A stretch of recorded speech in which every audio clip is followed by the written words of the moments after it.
Apocalipsis 2, 3. Los 7 candeleros. El Apocalipsis es una obra de arte maravilloso, arte divino, por medio de bandas sutiles se unen a distintas partes. Se unen sus distintas partes. No podemos entender los capítulos 2 y 3 a menos que hayamos leído antes el capítulo 1. Los capítulos 2 y 3 a su vez forman el escenario, por decirlo así. En las sesiones posteriores del libro, las promesas se encuentran en estos dos capítulos. Se repiten y explican más a fondo en los pasajes.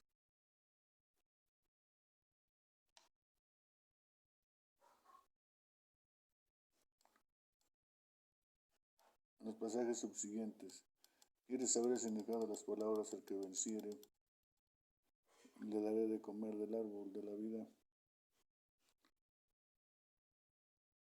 el cual está en medio del paraíso de Dios. Lee entonces Apocalipsis 22, 9. 22, 2, 4, 14, 19.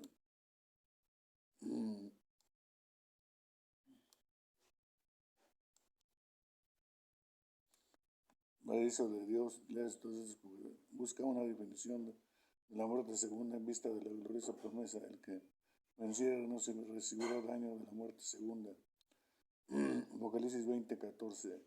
Me ofrece precisamente lo que está buscando, el nombre nuevo, prometido a los vencedores, se menciona una y otra vez. Se encuentra un comentario respecto a la potestad sobre las naciones mencionada. La estrella de la mañana se menciona de nuevo en 22:16. Y así sucede en todas las otras promesas. Las 7 epístolas pertenecen a la misma esencia del libro. El libro es uno. Además, estas 7 épístolas revelan con pequeñas modificaciones un modelo único. Este modelo aparece muy claramente en las epístolas. A Éfeso, Pérgamo, Tiatira y Sardis. Note usted las 7 partes. 1. La salutación o saludo, por ejemplo, al ángel de la iglesia en Éfeso. El título de Cristo que se da a sí mismo, el que tiene las 7 estrellas en su diestra, el encomio de Cristo. Sé tus obras, tu trabajo y paciencia, la condenación de Cristo, pero tengo contra ti que advertencia y la amenaza de Cristo. Recuerda, por tanto, pues, si no, la exhortación de Cristo, el que tiene oído oiga lo que el Espíritu dice a las iglesias. 7. La promesa de Cristo, el que venciere le daré de comer del árbol de la vida. En cada iglesia, con la sola excepción de la Odisea, Cristo encuentra algo digno de recomendación. En 5 de las 7 encuentra algo de condenar. Las excepciones laudables son Esmirna y Filadelfia. Estas 7 epístolas están divididas en 2 grupos, uno de 3 y otro de 4. En las 3 primeras cartas la promesa viene después de la exhortación. En las 4 siguientes el orden está invertido. La opinión de que estas 7 iglesias representan 7 periodos sucesivos de la historia de la iglesia apenas necesita refutación. Ni siquiera mencionamos la casi chistosa, si no fuese tan lamentable, exégesis que por ejemplo hace la iglesia de Sardis, la cual estaba muerta, representa la gloriosa época de la Reforma.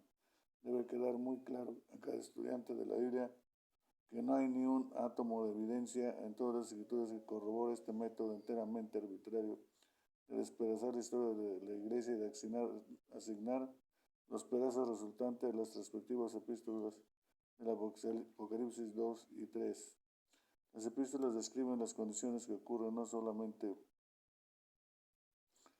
en una época especial de la historia de la iglesia, sino repetidas veces. La ciudad de Éfeso era rica, próspera, magnífica y famosa a causa de su templo de Diana. Estaba situada cerca de la costa occidental del Asia Menor en el mar Egeo y cerca de la embocadura del río Caister. Los puertos en sus días de gloria tenían capacidad para albergar las naves muy grandes, además era fácilmente accesible por tierra, ya sea por medio de carreteras. Éfeso se hallaba conectada con las más importantes ciudades de Asia Menor. Por mucho tiempo Éfeso fue el centro comercial de Asia.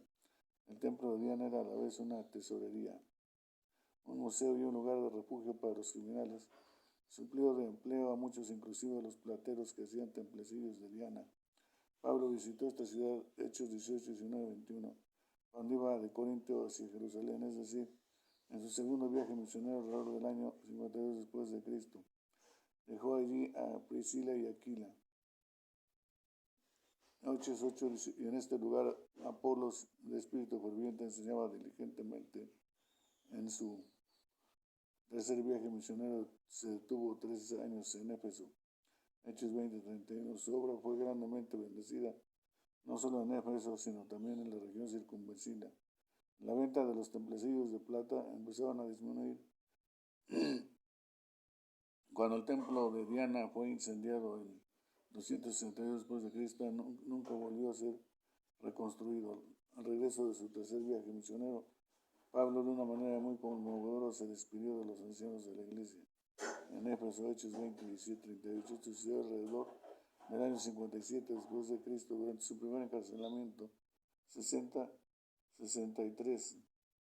Si después de Cristo Pablo envió desde Roma su carta a los Efesios y después de su liberación, es muy probable que el apóstol hiciera otras breves visitas a Éfeso y dejó a Timoteo encargado de esta iglesia, 1 Timoteo 1:3. Unos pocos años después, probablemente poco después del principio de la guerra de los judíos, digamos en 66 después de Cristo, encontramos el apóstol Juan en Éfeso. Fue durante el reinado de Domiciano, 81-96 después de Cristo, que Juan fue desterrado a Patmos, fue puesto en libertad y murió durante el reinado de Trajano. La tradición relata que cuando Juan, ya muy anciano y demasiado débil para caminar, era llevado a la iglesia, amonestaba a los miembros diciéndoles: pequeños, amémonos unos a otros. Así es evidente que la iglesia en Éfeso tenía más de 40 años de fundada cuando Cristo dictó esta epístola.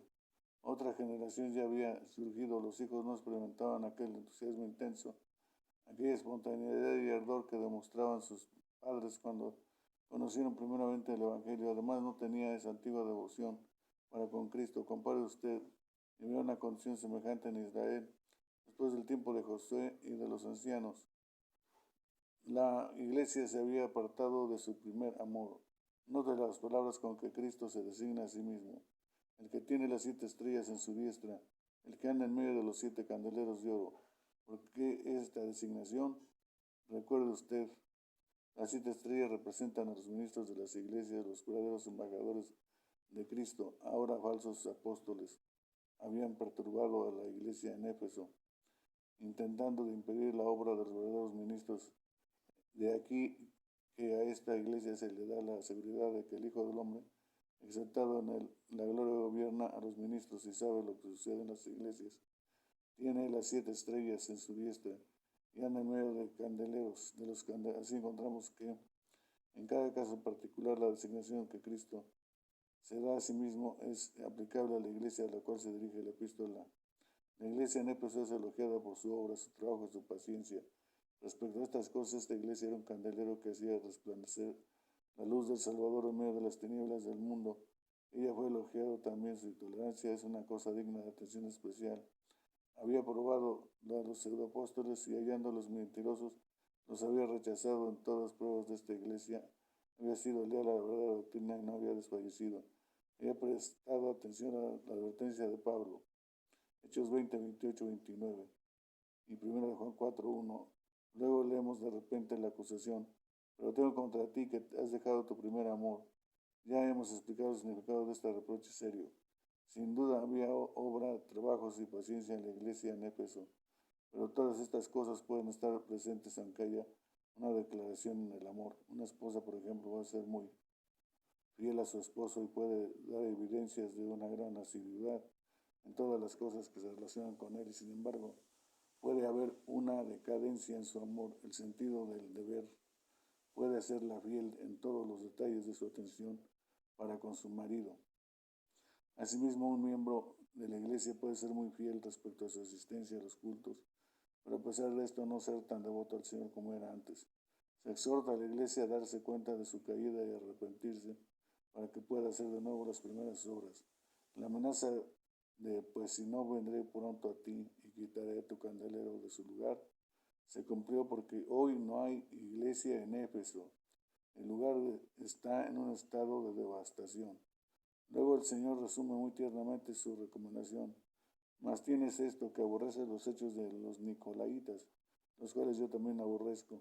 Es probable que estos Nicolaitas y los que tienen la doctrina de Balán y los seguidores de la mujer de Jezabel representan en general el mismo grupo o escuela de herejes. Por tanto, nos encontramos con ellos de nuevo. Parece que eran individuos que no solo se negaban a ausentarse de los inmorales y idolátricos banquetes de los paganos, sino también trataban de justificar sus costumbres pecaminosas. El Señor aborrece cualquier compromiso con el mundo, por tanto alaba a la iglesia en Éfeso por su firme resistencia contra las obras de los Nicolaitas.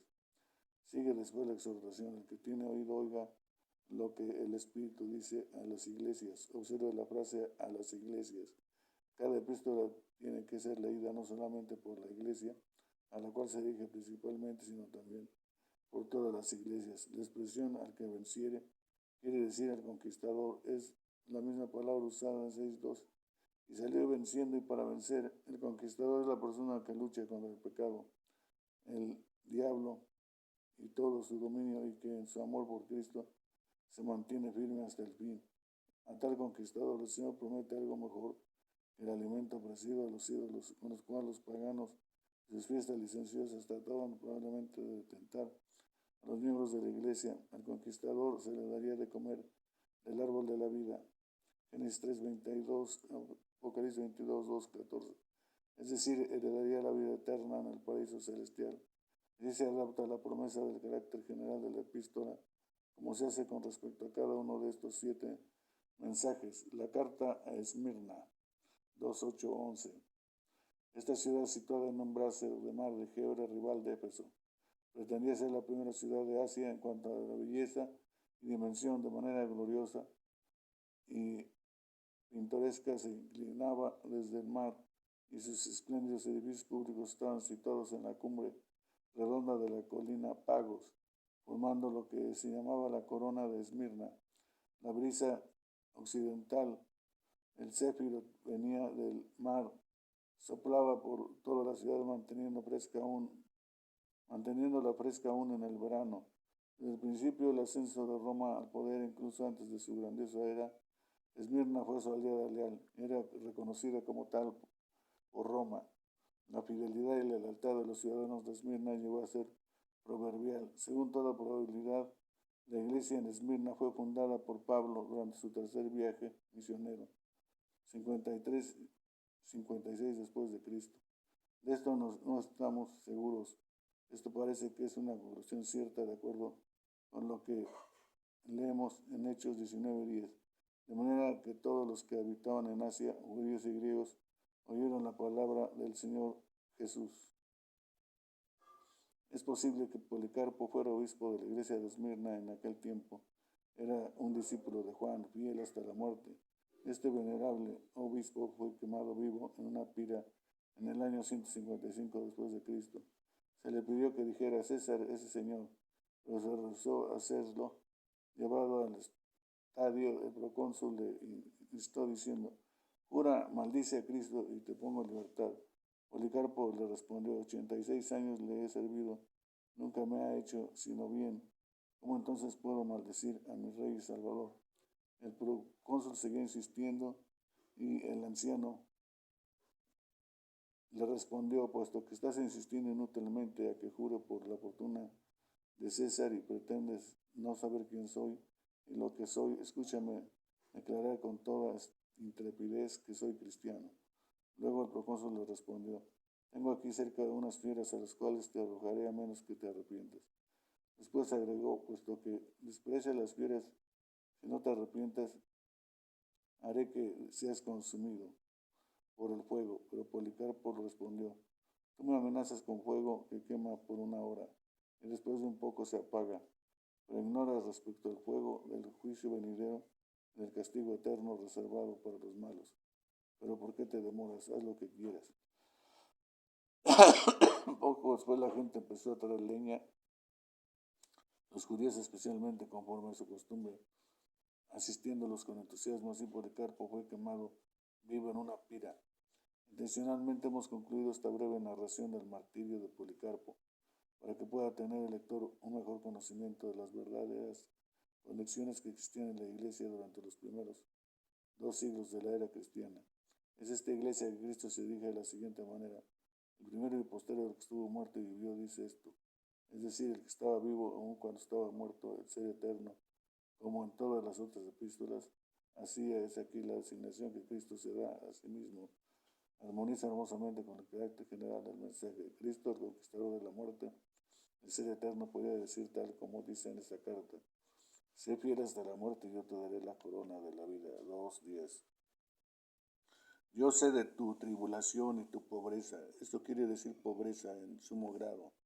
Además de vivir por lo general en un estado de pobreza respecto a las posiciones terrenales, estas personas, debido al mismo hecho de su conversión, se les despojaba muchas veces de su empleo. Considerados desde un punto de vista terrenal, al hacerse cristiano era un sacrificio verdadero, porque las consecuencias eran la pobreza, el hambre, la prisión y muchas veces la muerte, por medio de fieras o siendo quemado vivo en una pira. El Señor dice a estos creyentes de Esmirna que no deben compadecerse de sí mismos, aunque parezca ser pobres, en realidad son ricos, a saber, en cuanto a las posiciones espirituales, la gracia y sus gloriosos frutos. Qué consuelo tan grande para estos creyentes perseguidos es darse cuenta que su Señor sabe todo esto. Y la blasfemia con la que dicen ser judíos, si no lo son, mas son sinagoga de Satanás. Probablemente estos judíos habían escogido a Esmirna como su lugar de residencia porque era una ciudad comercial o de negocios. Ellos no solamente difamaban al Mesías, sino que delante de los tribunales romanos acusaban con entusiasmo a los cristianos. Como siempre, estaban llenos de un antagonismo maligno contra los cristianos. Estos supuestos judíos habrían podido considerarse como la sinagoga de Dios, pero en realidad era la sinagoga de Satanás. Hechos 13:50, 14:2, 5:19, 17:5, 24:1. El principal acusador de los hermanos que alguien diga que los judíos de hoy son todavía, en un sentido muy especial, glorioso y preeminente, el único pueblo de Dios, trasciende nuestro entendimiento. En general, todos los que rechazan al Salvador, sean judíos o gentiles, y persiguen a los verdaderos creyentes, son llamados por Dios mismo la sinagoga de Satanás. El diablo ha de enviar a algunos de vosotros a la cárcel para que seáis probados detrás de los perseguidores romanos. Vemos a los judíos llenos de envidia maligna y de odio contra los creyentes, acusándolos delante de los tribunales romanos. Estos judíos, a su vez, son los instrumentos del mismo diablo. El diablo iba a enviar a algunos a la cárcel, lo que muchas veces significaba para ellos la muerte. Ahora Satanás iba a tentar a los creyentes, pero al mismo tiempo, y por medio de esta idéntica aflicción, Dios iba a probarlos, y a examinarlos y a ensayarlos para que seáis probados. Iban a tener tribulación de 10 días, es decir, durante un tiempo definido y completo, pero breve. El hecho de que la prueba es por un poco de tiempo es a menudo presentado como un incentivo a la paciencia. Sé fiel hasta la muerte no quiere decir meramente ser leal hasta que mueras, sino sé fiel aunque te cueste la vida, dijo un cierto piloto guiando su buque en medio de un mar tempestuoso. Padre Neptuno, puedes hundirme si quieres, puedes salvarme si quieres, pero pase lo que pase, mantendré derecho mi timón. Y así es aquí. Suceda lo que suceda, mantén derecho tu timón, sé fiel hasta la muerte. Se promete a los fieles la corona de victoria, saber, una vida gloriosa en el cielo, aunque los creyentes sean asesinados, es decir, aunque experimenten la muerte primera, no recibirán daño de la muerte segunda, es decir, no serán lanzados cuerpo y alma en el lago de fuego al momento de la segunda venida de Cristo. Apocalipsis 20:14. Esmirna fue leal a su vocación de ser una lumbrera. El testimonio de Policarpo dado en la presencia de los judíos y de los paganos fue imitado por otros. La carta de Pérgamo 2:12-17. Esta ciudad estaba situada en una enorme colina rocosa, la cual se encontraba en el inmenso valle circunvecino. Los romanos la hicieron capital de la provincia de Asia. Allí, bajo el emblema de una serpiente, la cual para los creyentes en Cristo era el verdadero símbolo de Satanás. Se adoraba a Escolapio, dios de la sanidad.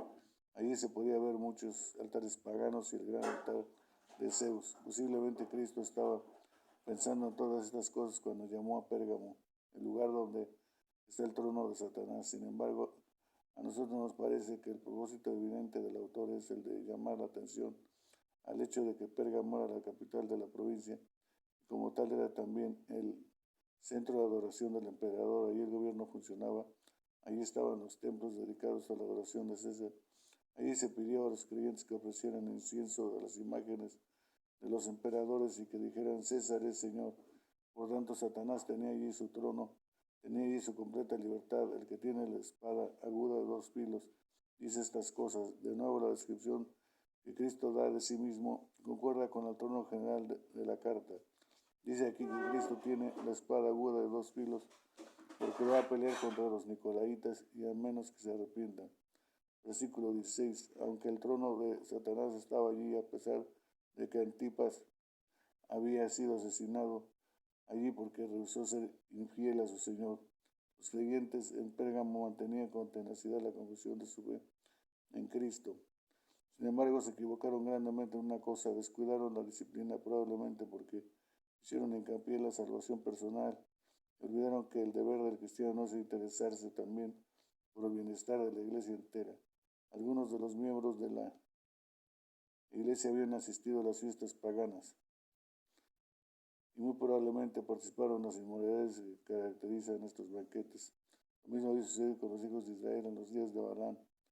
Como Israel, Pérgamo también tenía sus nicolaitas. No pensemos en esta tentación como si fuera de poca importancia. Las personas que rehusaban comer la carne ofrecida a los ídolos, especialmente aquellas que rehusaban asistir a las fiestas paganas, tenían que retirarse de casi toda la vida social de aquel tiempo. Por ejemplo, los distintos negocios tenían sus deidades tutelares, que eran adoradas en las fiestas.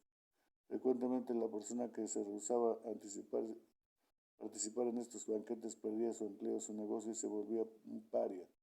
Por tanto, algunas personas empezaron a argumentar que después de todo uno podía asistir a las fiestas y comer la carne ofrecida a los ídolos y tal vez aún ofrecer incienso a los dioses de los paganos, con una condición, la de tener en cuenta una clase de reserva mental, que un ídolo no es nada. Tal vez otras personas pueden continuar esta forma de pensar y decir, ¿cómo puede uno condenar y vencer a Satanás sin que tener un conocimiento completo de él? La iglesia de Pérgamo no estaba consciente de los peligros de esta actitud comprometedora. Esta semi-alianza con el mundo debía disciplinar a estos miembros cerrados, pues de no hacerlo, Cristo pelearía contra ella con la espada aguda de 2 filos que sale de su boca. No creemos que esto signifique una entera condenación verbal. La condenación verbal está incluida en esta epístola, significa destrucción. Cristo destruirá a los que persisten en sus costumbres carnales, llevará a cabo su sentencia de condenación. En cambio, el vencedor recibirá el maná escondido, a saber, a Cristo en toda su plenitud, escondido del mundo, pero manifestado a los creyentes, aún aquí mismo en la tierra y especialmente en la vida venidera. En otras palabras, aquellos triunfadores que vencen a la tentación de participar en las fiestas paganas y de comer los alimentos ofrecidos a los ídolos, recibirán su alimento del mismo Señor. La gracia de Cristo y todos los gloriosos frutos de ella serán su alimento invisible, espiritual y oculto, pero sin embargo muy real y muy bendito. Reciben el pan que viene del cielo. Y le daré una piedrecita blanca y una piedrecita escrito su nombre nuevo, el cual ninguno conoce sino aquel que lo recibe. Los comentaristas están muy divididos en sus opiniones respecto al significado de estas palabras. Después de mucho estudio hemos llegado a la conclusión de que hay solamente 2 interpretaciones dignas de seria consideración. Todas las demás son objetables en la superficie. Estas 2 teorías tienen tanto a su favor que no hemos podido hacer una visión definida. Por tanto, expondremos las teorías y los argumentos a favor de cada uno. El lector puede escoger por sí mismo. Según la primera interpretación, la piedrecita representa a la persona que la reciba, semejante a las 12 tribus de Israel, que eran representadas por 12 piedras preciosas en el pectoral del sumo sacerdote. Éxodo 28, 15, 21. Ahora esta piedrecita es blanca, indicando santidad, hermosura, gloria. Apocalipsis 3, 4, 6, 2. La piedrecita misma simboliza durabilidad y estabilidad. La piedrecita blanca, por tanto, señala a una persona libre de culpa, limpia de todo pecado y permaneciendo en ese estado por siempre jamás. El nombre nuevo escrito en la piedrecita indica a la persona que recibe la piedrecita es símbolo del verdadero carácter interior de la persona, de su precisa e individual personalidad. Cada uno de los bendecidos tendrá un conocimiento particular y único de aquella personalidad, un conocimiento dado solamente al mismo que lo recibe. Se puede presentar los siguientes argumentos a favor de esta opinión. Las palabras el cual ninguno conoce sino aquel que lo recibe, tiene que significar el cual ninguno conoce sino aquel que recibe el nombre, no la piedrecita. El creyente mismo recibe este nombre, por lo tanto tiene que ser su propio nombre nuevo. Esto armoniza completamente con Apocalipsis 19:12, donde leemos lo siguiente respecto a Cristo: y tenía un nombre escrito que ninguno conocía, sino él mismo. El nombre entonces representa a la persona que lo recibe. Si este nombre nuevo indicaba el nombre de Dios o el de Cristo, esto habría sido sencillamente declarado como en los otros casos. 3:12, 14, 1, 22, 4. Esta explicación está fundada sobre la firme base de los pasajes paralelos del Antiguo Testamento. Por ejemplo, y te será puesto un nombre nuevo que la boca de Jehová nombrará, Isaías 16:2, y sus siervos llamarán por otro nombre, Isaías 16:15. Según las Escrituras, el nombre indica el carácter o la posición de la persona que lo lleva. Por tanto, muy a menudo una persona recibe un nombre nuevo para indicar su carácter nuevo cuando se cambia. Según la segunda interpretación, la preciosa piedra diáfana, un diamante,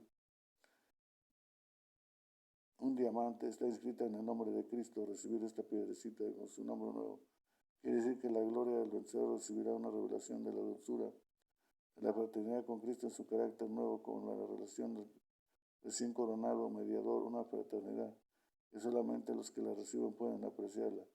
A favor de esta explicación se han ofrecido los siguientes argumentos. Número 1. Todos los demás pasajes del Apocalipsis, sin excepción, el nombre nuevo se refiere a Dios o a Cristo. Se dice que este nombre nuevo está escrito en las frentes de los creyentes. 3:12, 14, 1, 22, 4. La opinión de que este nombre se refiere a Cristo es confirmada por los conceptos anteriores y subsiguientes.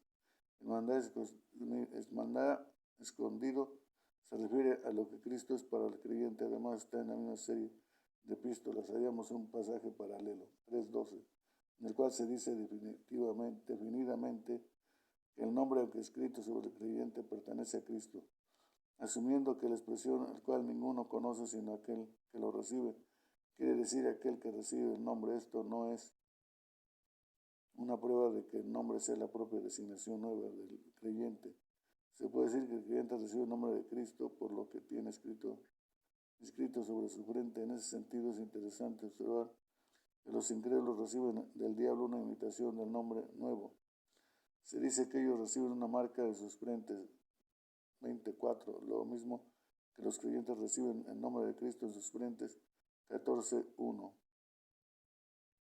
Pero aquella marca indica a otra persona, a saber, la bestia es la marca de la bestia, la cual se dice que los incrédulos reciben.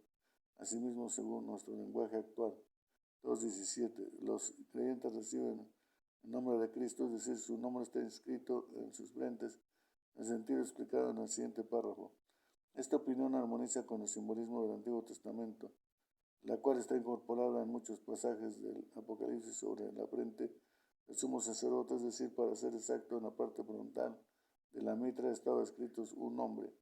Era el nombre del sumo sacerdote asimismo, sino del de Jehová. Este nombre designado al sumo sacerdote como el siervo consagrado de Jehová y como perteneciéndole, leemos: harás además una palabra de oro fino y grabarás con ella grabadura de sello, santidad a Jehová, y la pondrás con un cordón de azul y estará sobre la mitra. Por la parte delantera de la mitra estará sobre la frente de Aarón. Éxodo 28, 36, 38. Entonces el significado es el siguiente: así como en la dispensación antigua el nombre de Jehová estaba escrito sobre la frente del sumo sacerdote para indicar que era su siervo especial, consagrado, así también los creyentes que en el Apocalipsis son llamados sacerdotes continuamente tendrán escrito en sus frentes un nombre nuevo, saber, el nombre nuevo de Cristo. No está escrito este nombre en una plancha de oro fino, sino aún mejor una piedrecita preciosa y diáfana. Significa que el vencedor pertenece a Cristo, que es su siervo, que se regocija en su compañerismo y en su nueva gloria y dominio. Además, así como la dispensación antigua, solo el sumo sacerdote sabía pronunciar el nombre de Jehová y había aprendido los secretos relacionados con este nombre. Así también la nueva dispensación, solo los creyentes saben el significado bendito del nombre, el Señor Jesucristo. Ellos y solo ellos conocen lo que significa el compañerismo con Él. En principio ya lo conocen aún aquí en la tierra, pero una revelación más completa del significado de este nombre les espera en el cielo, donde lo que aquí en la tierra fueron sellados en sus frentes, con el sello de Dios vivo, serán designados para siempre. Jamás, como propiedad exclusiva de Cristo, reciben su nombre, es decir, su nombre nuevo está sobre sus frentes. No exageremos la diferencia entre estas dos opiniones. Según la primera, el creyente recibe un nombre nuevo, es decir, una relación nueva con su Salvador, revelada con un carácter gloriosamente transformado. Según la segunda interpretación, Cristo revela al creyente su nombre nuevo, especialmente en el futuro. Quisiéramos preguntar, por tanto, ¿no es verdad que el nombre nuevo de Cristo, el cual ciertamente Él ha recibido, implica el nombre nuevo del creyente, el cual indudablemente recibirá? La carta a Tiatira, 2:18-29. Este lugar estaba situado en un valle que a su vez conectaba a otros dos valles. Al no tener la ciudad de fortificaciones naturales y al estar expuesto a ataques e invasiones, había por lo general allí una guarnición expuesta no solo con el fin de defender al pueblo, sino también para impedir la llegada del enemigo hasta Pérgamo, la capital, puesto que era un centro de comunicación por el cual pasaba mucha gente. Tiatira llegó a ser una ciudad comercial. Aquí se podía hallar algunos gremios obreros tales como los cardadores, las lencerías, los sastres, los tintoreros, los vendedores de cuero, los curtidores, los alfareros, etc. Estos gremios obreros estaban asociados con la adoración de las deidades tutelares. Cada uno de estos gremios tenía su deidad tutelar. Por tanto, la situación era más o menos así. Si quieres progresar en este mundo, tienes que hacerte miembro de un gremio obrero. Esto implica adorar a su deidad tutelar. Se espera que asistas a la iglesia del gremio y comas los alimentos que sirvan.